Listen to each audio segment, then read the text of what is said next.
আসসালামু আলাইকুম everyone, welcome back to my channel হাদিয়ার হেসেল। সামান্য একটু মাংস দিয়ে আচার বানিয়ে সারা বছর খাওয়া যাবে। এখান থেকে একটুখানি আচার নিয়ে 1 প্লেট গরম ভাত অনায়াসেই খেতে পারবেন। এটা খেতে এতটাই ভালো লাগে। ঝালঝাল এই আচারটা দিয়ে যেমন গরম ভাত খেতে ভালো লাগে, ঠিক তেমনই খিচুড়ি খেতেও অনেক ভালো লাগে। আর এটা বানানো অনেক সহজ। এখানে আমি হাড় ছাড়া ব্রয়লার মুরগির মাংস নিয়েছি 400 গ্রাম। মাংসগুলোকে কিউব সাইজ করে কেটে নিয়েছি। এখন প্রথমে দিয়ে দিচ্ছি 1 চা চামচ আদা বাটা, 1 চা চামচ রসুন বাটা ও স্বাদ মতো লবণ দিয়ে এখন সবগুলো উপকরণকে ভালোভাবে মিশিয়ে নিব। এখন কিছুটা সময় নেড়েচেড়ে জাল করে নিব এবং পানিটা টেনে গেলে নামিয়ে নিচ্ছি।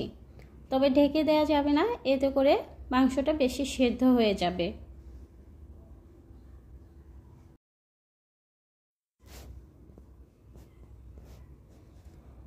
এখন একটা প্যানে 1 কাপ সরিষার তেল দিচ্ছি আর সিদ্ধ করে রাখা মাংসটাকে দিয়ে দিব। মাংসগুলোকে এখন আমি ভেজে নিব। আচারটা যদি অনেক দিন পর্যন্ত রাখতে চান তাহলে লাল করে ভেজে নিতে হবে।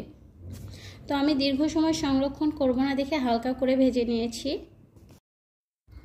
ভেজে নেওয়া হয়ে গিয়েছে, এখন মাংসগুলোকে তুলে নিচ্ছি।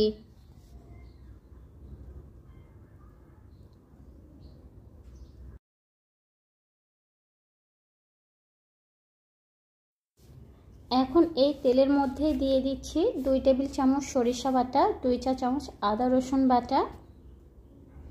এখন মশলাগুলোকে এই তেলের মধ্যে ভালো করে কষিয়ে নিচ্ছি।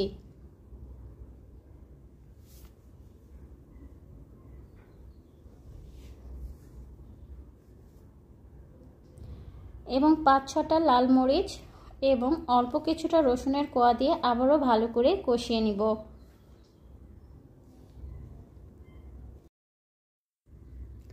এখানে দিব 2 টেবিল চামচ লাল মরিচের গুঁড়া। এই আচারটা যত ঝাল হবে ততটাই খেতে মজা লাগবে, তাই ঝালের পরিমাণটা একটু বেশিই দিয়ে নিচ্ছি আমি। এখন ভেজে রাখা মাংসগুলো দিয়ে দিব।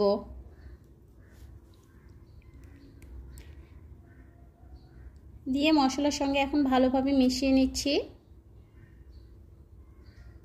মাংসগুলো দিয়ে আমি 10 মিনিটের মতো রান্না করে নিয়েছি। এখন 1 চা চামচের থেকে সামান্য পরিমাণ বেশি 5 ফোড়ন দিয়ে দিব, দিয়ে ভালোভাবে মাংসগুলোর সঙ্গে মিশিয়ে নিব।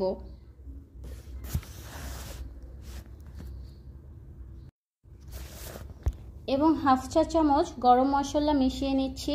2 টেবিল চা চামচ লেবুর রস দিচ্ছি, এতে করে ভিনেগারের কাজ করবে এবং খেতে অনেক টেস্ট লাগবে। আরও কিছুক্ষণ নেড়েচেড়ে নামিয়ে নিব। এই আচারটি দিয়ে গরম ভাত খেতে যেমন ভালো লাগে, ঠিক তেমনই খিচুড়ি খেতেও অনেক ভালো লাগে। আর বৃষ্টির দিনে তো আমরা কম বেশি সবাই খিচুড়ি অনেক পছন্দ করে থাকি। তার মধ্যে যদি এরকম 1 চা চামচ আচার থাকে তাহলে তো খেতে অসাধারণ লাগবে। রেসিপিটি যদি ভালো লেগে থাকে তাহলে অবশ্যই বাসায় একবার ট্রাই করে দেখবেন, আশা করি ভালো লাগবে। হ্যাঁ, আর একটি কথা, যে কোনো আচারই হোক না কেন অবশ্যই কাচের জারে রাখবেন এবং শুকনো ও পরিষ্কার চামচ ব্যবহার করবেন নেয়ার জন্য। এতে করে আচারটা দীর্ঘদিন ঠিক থাকবে। আল্লাহ হাফেজ।